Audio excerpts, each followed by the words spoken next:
The Kohen Gadol and the Beit HaMikdash wore the most beautiful clothes, made of gold, inlaid with gems, and all on the most precious of fabrics.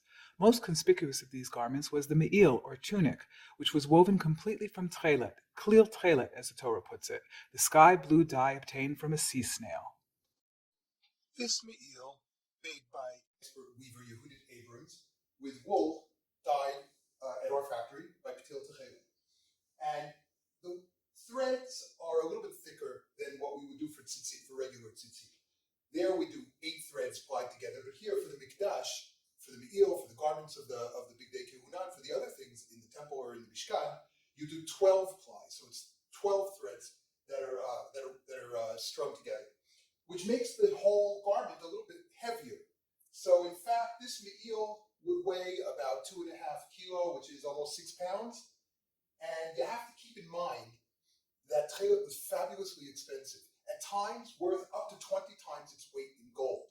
So this Meil, at today's prices of gold, would have cost the Beit HaMikdash somewhere in the area of $2.5 million. So you can imagine the kavod, v'tiferet, the splendor and the glory that one could experience when they saw the Kohen Gadol wearing these beautiful, precious garments. The exact design of the Meil is subject to debate. Rashi saw it more like a robe with sleeves, while the Rambam had it like a poncho, sleeveless and with an opening at the top. Along the bottom hem, 72 pomegranates made from threads of blue Tekhelet, purple agarman, and red tolat shani hung, and at the end of each of those was a golden bell. A few years ago, one such bell, dating back to the Second Temple, was found by archaeologists in Ir David, the royal city adjacent to Har Habayit, where the Beit HaMikdash stood.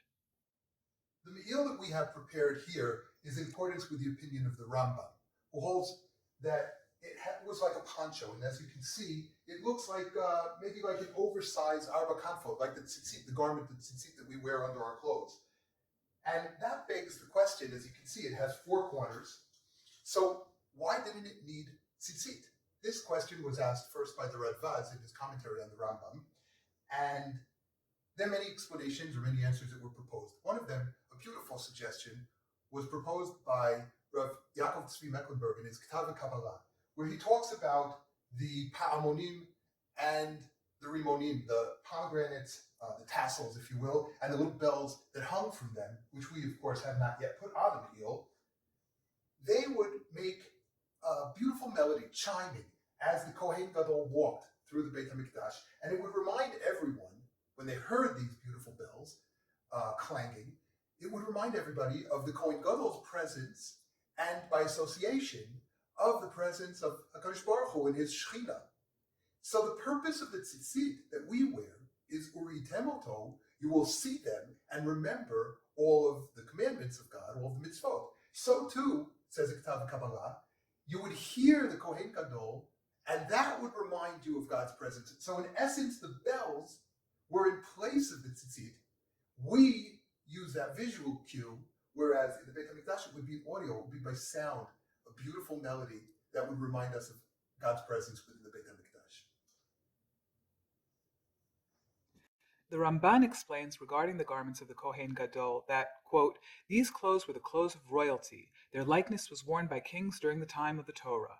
The Meil, precious and beautiful, represented Malchut, the royalty of Hashem in this world.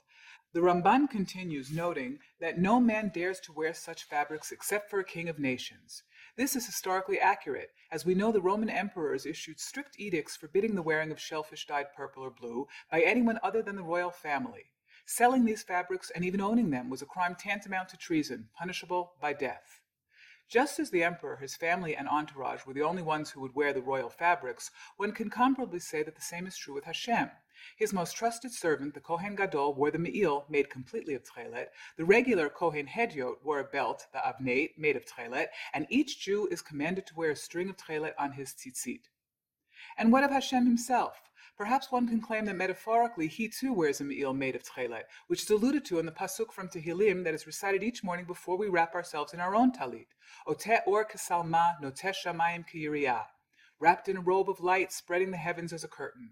The blue sky, Klil Tekhelet, is Hashem's Meil, Hashem's talit.